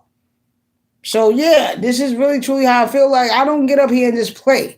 I don't get up here and just talk just to be talking, just, so y'all can see me and hear me like, oh, look at me, look at me, look at me. I'm not up here clout chasing. My channel I've had for 7-8 years is not even monetized, right? Nowhere near being monetized. I only got 450 people, subscribers, right? 450, something like that, 53, something like that, right? So yeah, nowhere near being monetized. I'm not even thinking to monetize it. You know what I mean? I'm just, bringing awareness and doing what I love. You know what I mean? Doing what I love, sharing some of my insights, some of my knowledge. That's all. And, so yeah, that's what's up. So I always appreciate everybody that stops by, drops by, subscribes, likes, all of that. I appreciate you. I appreciate you. I appreciate you. And once again, because I will be ending this shortly, I'm stepping out for a moment, but I'm just going to play the rest. Once again, here, any question is valid. As long as you don't come with malice, you don't come with disrespect, because I don't practice those things on my channel. I tell y'all that, and I tell y'all that again and again and again. I do not practice hate. I do not practice any of those things on my channel. So if you come with hate, if you come with malice, if you come with any ill intent, you will be shown the door. I don't engage in child's play, right? But all are welcome. All are welcome. All are welcome. And no question is considered dumb. Not here, not on my channel. There's no such thing as a dumb question. Okay? There's no such thing as a dumb question. Everybody has a voice. And you don't have to put the cash app. You don't have to pay me. If this channel ever gets to that, cash app and all that kind of stuff, you don't have to pay to have your question answered. I may not be able to get to everybody all the time, but those who I can get to, I will get to. And you don't have to pay Cash App to have a question answered on this channel. If I ever reach that Cash App status, which I don't know, but if it ever gets there, you don't have to pay to have your question answered. As long as I see it and as long as I can, I will respond, because there is no such thing as a dumb question on my channel, right?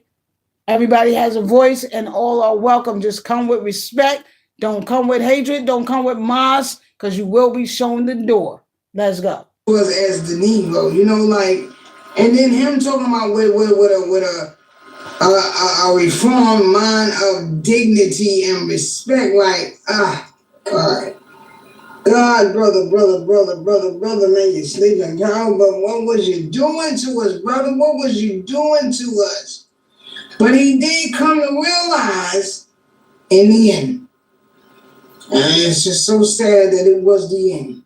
Because the minute he really came to realize and started to see with new eyes what was really going down, and started to realize that, wait a minute, they just using me. I ain't nothing but a token nigga. They using me, and they don't have no intention on ever giving my people their 40 acres of the mule or their freedom. Fuck freedom, sovereignty. Excuse my language. Excuse me. Yes, I am going to refrain, or I'm trying to refrain from saying, using profanity. So I know it offends so many people, so please excuse me. But yeah, forget freedom. What about sovereignty? Do y'all even realize what the etymology of the word freedom is? Or what is the prefix and the suffix of the word freedom? Huh? Do y'all even realize or know what those two things, those two words mean? Huh? And because it's not freedom that you want your sovereignty. That's what you want. That's what we want, not freedom. They gave you freedom. They gave us some BS version of freedom in 1865 with this so-called proclamation, this so-called Emancipation Proclamation that Abraham Lincoln allegedly freed the slaves. When we now know he ain't free nobody. What he basically said was that if y'all can make it to the Union, the free states, you can be free. They ain't give us no help. They ain't give us no assistance. They just gave us a sack of old funky potatoes, huh? And told us, come, you can stay here, free room and board, I can't pay you much, or you can go on and take your chances. And if you can make it up there, if you can make it up yonder, huh, to the Union, the North, you can be free. But, so, I mean, like, what's like, terms like that, I really can't get with it. I just can't. I can't get with terms like that. You know what I'm saying? I can't get with terms like that. You know, what did we have before? We didn't have no self-respect. Okay, for the people that just stepped in, oh shoot, I hit that button again, my bad. Let me jump right back over here, y'all. Right back. Here we go. But so for the people that just jumped on the building, I'm making reference to a comment that Martin Luther King made in this old clip of Martin Luther King right here. Look right here. Let me go back a little bit.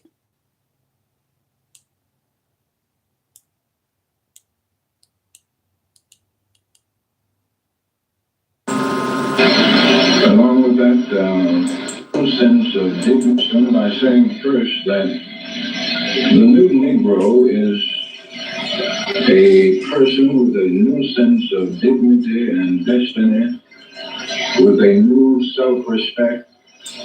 See, this is what I can't get with, y'all. I can't get with this. I can't get with these terminologies, the Negro. Like we some kind of fucking endangered species or some type of, species or alien species, you know what I mean? From a whole different planet, and just referring to us as the Negro, and then him talking about with a reformed mind of dignity and respect, like, God, brother, man, you're sleeping, pal, but what was you doing to us, brother? What was you doing to us? But he did come to realize in the end. And it's just so sad that it was the end. Because the minute he really came to realize and started to see. Yeah, so, Martin Luther King, he meant well. He may have been at what you call an industry plant. He may have been an industry plant. They may have planted him there. Right? We know that they did, right? But he came to realize, like I said, he came to realize what was going on. Unfortunately, it was too late because the damage was already done, right? The damage was already done, referring to us as the Negro. Those type of things did psychological damage to so-called black people.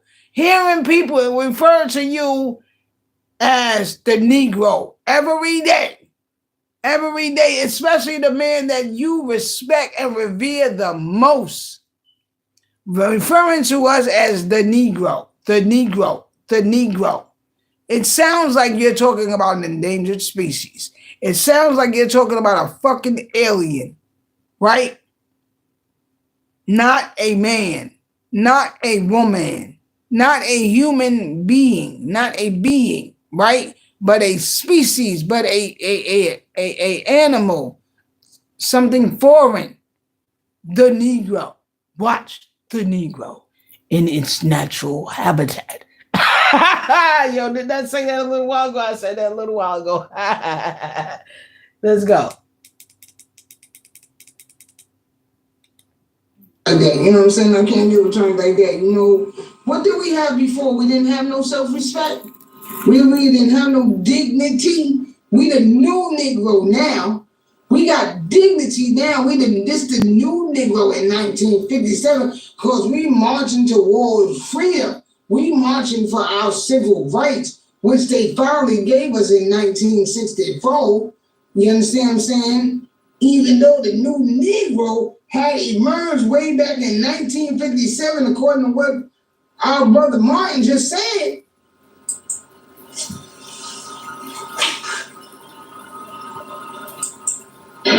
Along with that is this lack of fear which once characterized the Negro, this willingness to stand up courageously for what he feels is just and what he feels he deserves on the basis of the laws of the land.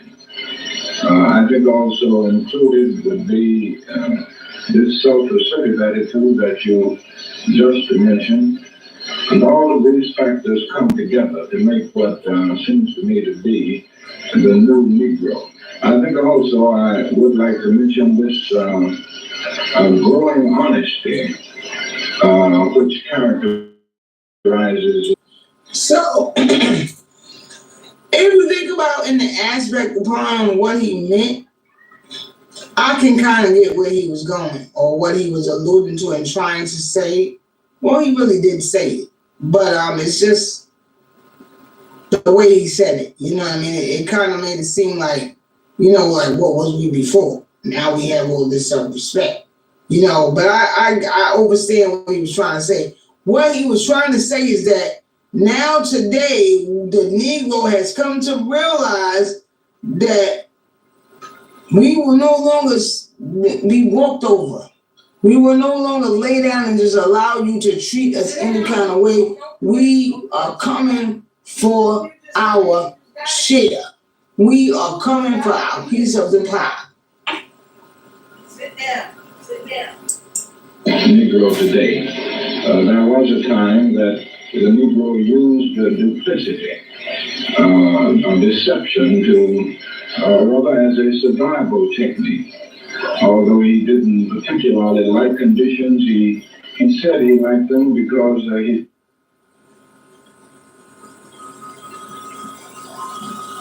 Wait, what just happened right there?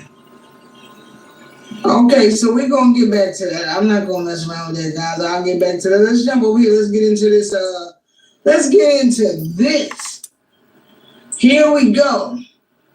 This is what you want. This is what you're here for. Let's get to breaking this on down, right? I will not be reading this entire report. However, I will be leaving a link in the description.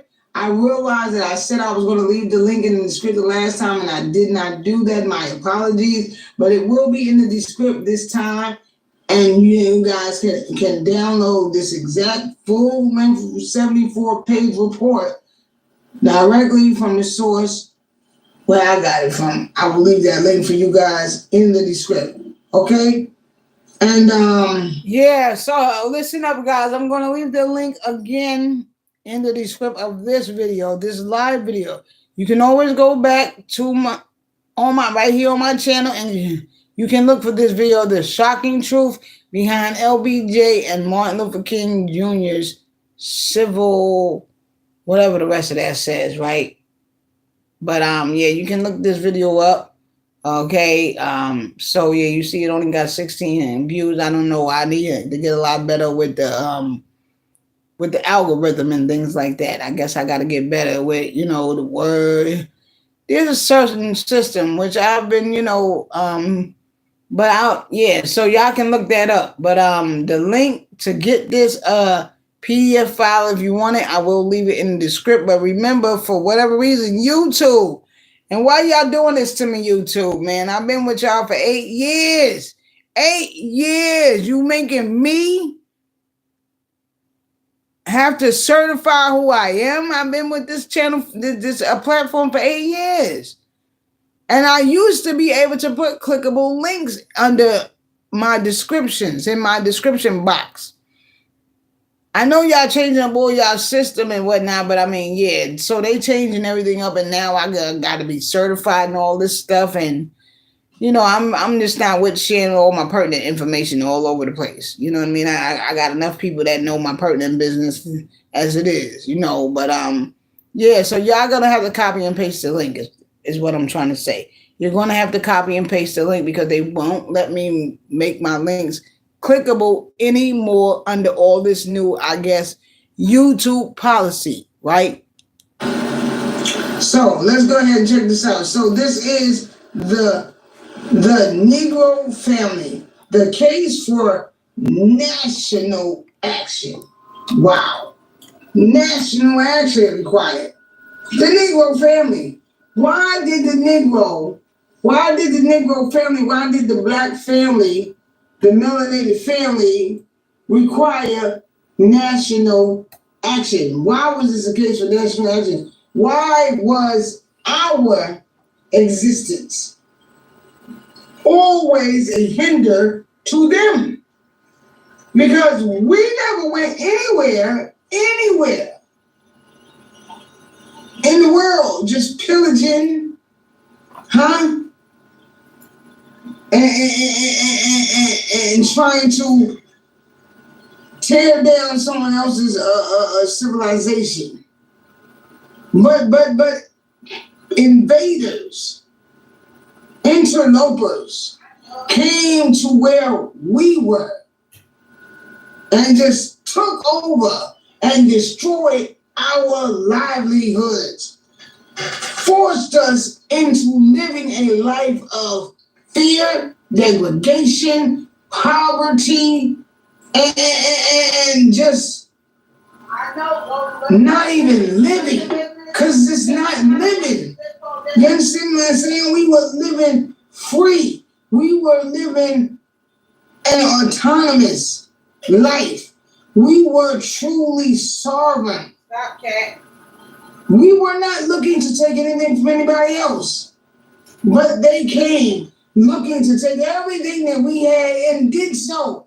And to this very day, we are still fighting, just trying to get half of it back, because we still have not gotten even that. But our existence, our being here on the land that we was always on, caused such a hinder for these people.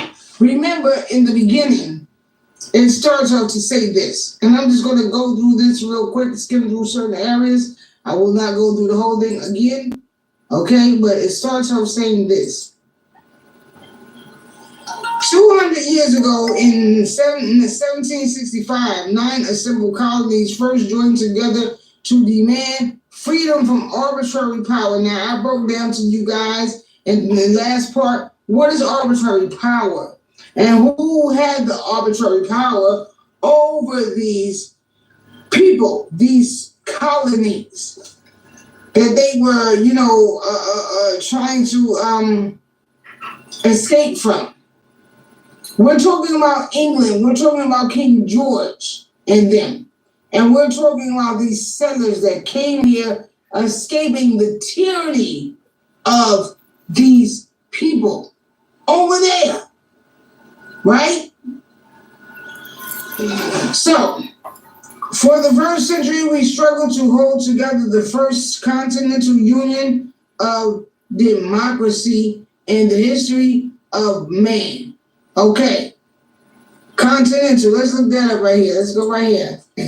There are currently 28 countries with the EU. It should be noted that the United Kingdom recently voted to leave the EU and is currently... I always like to pull up and look up everything with y'all, together with y'all, because, and I've been doing that ever since I've had this channel. Why? Because I want you to know. I want you to know. I want you to know, and then I want you to know where you can go and look it up as well, and know that you can do that. Like we should all start doing that. You don't think they do that? Yeah, they do. And if they don't do it personally themselves, they got people that they pay to do it for them. Huh? So it's about time we start doing that because those researchers and all of that used to be us. So it's about time we start getting right back into that, and which we are, and I'm proud to see that.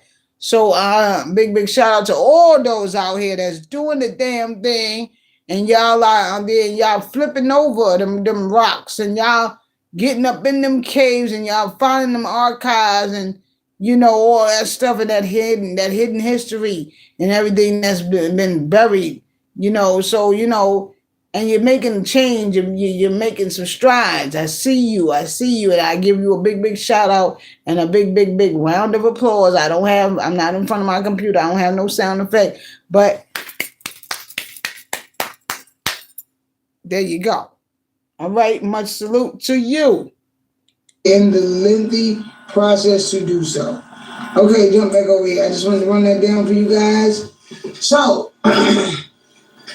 the first century, we struggled to hold together the first continental union of democracy. Continental union. We talking about the union of these colonies. See, it was always the plan for them to all come together and have power, whole power over everything. See what I'm saying? And so, this goes back a long time. This goes back to this goes back to 1765. Okay, and beyond that, okay? Remember, we going back to 1492. When you talk about our story, you going back to 1492. See what I'm saying? But the point that I'm making right now is that ever since way back here, 200 centuries, 200 years ago, 400 years ago, these people have always had a problem with our existence. Don't do it. On land we occupy. So let's jump over here. Let's go. Let's keep moving. I don't want to be too long. All right, so here's where I left you guys off at, right about here. But to recap, I'm going to take you back up to the beginning. The United States is approaching a new crisis in race relations. In the decade that began with the school desegregation decision of the Supreme Court and ended with the passage of the Civil Rights Act of 1964, the demand of Negro Americans for full recognition of their civil rights was finally met. It was? When? Where'd they meet at? Cause I ain't get no mail. Did you? Didn't nobody tell me nothing. Did they tell you? Did maybe your grandma, maybe mama, somebody? I didn't get that memo. It was finally met. It was finally met. Huh? The full recognition of their civil rights was finally met. Stop it. Stop. Stop. It's good. Let's read that again. In the decade that began with the school desegregation decision of the Supreme Court and ended with the passage of the Civil Rights Act of 1964, the demand of the Negro Americans for full recognition of their civil rights was finally met. They must mean that they finally met and had a decision on that and had a discussion about it. Because they could not possibly mean it was finally met as in we were finally given full recognition of our civil rights. That couldn't possibly mean what they said, right? No. But we still ain't get that. The effort, no matter how. All right, see this page is white. Local governments the page is white. To thought. So I can't do anything about that. Is doomed. I try to move y'all back. The nation will not put up with it. Least of all the Negroes. Okay.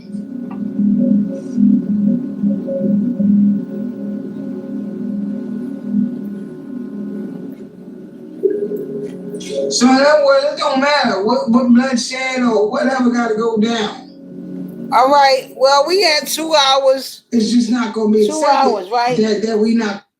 And y'all can always go check this video out. It is up on my channel under my playlist. I think the playlist is called the Racial Wealth Gap. I think that's the playlist that it's on, right? But you can always find this one. Just look for the one about LBJ and Martin Luther King. And I did this video 8 months ago. And the funny thing is that I spoke and have mentioned things about LBJ saying he would keep Negroes voting Democratic for 200 years. I've spoken out about things like that, right? I may have said 300 years. That was a misnomer, right? But either way, I've spoken about this through the years, like way before it became fashionable. Like a lot of the things that I'm now hearing people talk about that has become so fashionable, I came out the gate speaking on these topics, right? Because it was topics like these that were brought to my attention that opened my eyes. It was topics like these that I first really started to realize, oh shit, wait a minute. Yo, that was all a setup. That was all a lie right there, right? So I came out the gate speaking on these kind of topics. So when you go all the way back 4, 5, 7, 8 years into my channel, the beginning stages, you'll see I spoke about these things, you know, different look, different hairstyle. I look younger, right? Shit, I was younger, right? But yeah, so you know, y'all can always go back and check this out on my channel. I'm going to end this right now because I did hit 2 hours, you know, and it ain't nobody in the building right now. Thank you to the people that did pull up. Appreciate y'all. Stay tuned. I'll be back at 6 to finish where we left off yesterday evening, okay? So, yeah, peace and love to Ben Bay and Magneto TV for stopping on by. Thank you. And anybody else that was in the building, I didn't mention you. Peace and love to you. Till next time. It's Friday. Yeah, I'm probably going to be up here tomorrow and do a little something with y'all tomorrow as well. Because I'm going to do a Saturday because I know people, I see and I notice people do a Saturday pull-up. So I'll probably do something Saturday as well.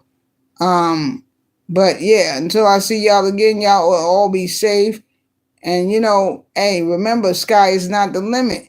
If you can think it, you can see it, then you can grab it and you can have it, right? And keep loving each other, man. Keep loving yourselves. Come on, let's go. We got work to do. Love y'all. Peace.